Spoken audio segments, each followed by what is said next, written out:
Good afternoon, everyone. Welcome to another edition of Realtor Mindset. This is a special edition for buyers, agents, and listing agents. Some great news came out yesterday from Fannie Mae and Freddie Mac. Okay, for those of you who don't know, Fannie Mae and Freddie Mac, they're the government-sponsored entities that account for more than 60% of all the home loans, mortgages that are funded every year in this country.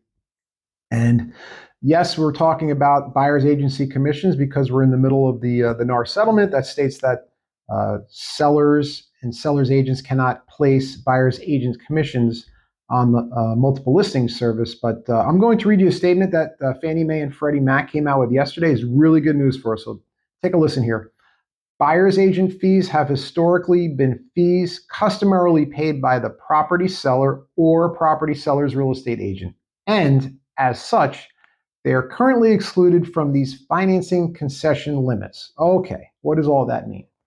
So typically a seller's concession is money that a seller is giving to a buyer to pay for their closing costs or to give a credit for something that was negotiated through the contract. Okay. A lot of these programs have limits on how much a seller's concession can be.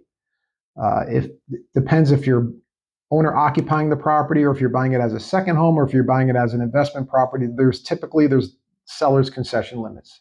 So let's just say, for example, we have a seller's concession and the seller agreed to a 3% seller's concession. Okay.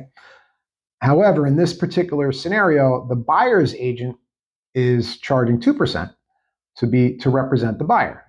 So in this particular instance, the seller can give a 3% seller's credit or a seller's concession to the buyer to help them pay for their closing costs.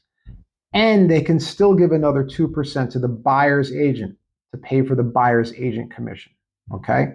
So fees that have been customarily paid from the seller are going to be grandfathered in through this statement that Fannie Mae and Freddie Mac came out with. So this is great news for all of us agents out there that are concerned about what's happening in our business, what's going on with buyer's agency, and rightfully so.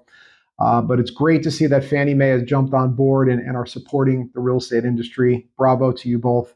Still waiting to hear back from FHA and VA, but we'll cross that bridge when we get to it. But this is great news, everybody. So let's get excited about it. Call me, DM me, email me. Any questions, concerns, or if you just want to chat, I'm available for you. Thank you so much for watching. I love each and every one of you. Let's make it a great day. Thank you.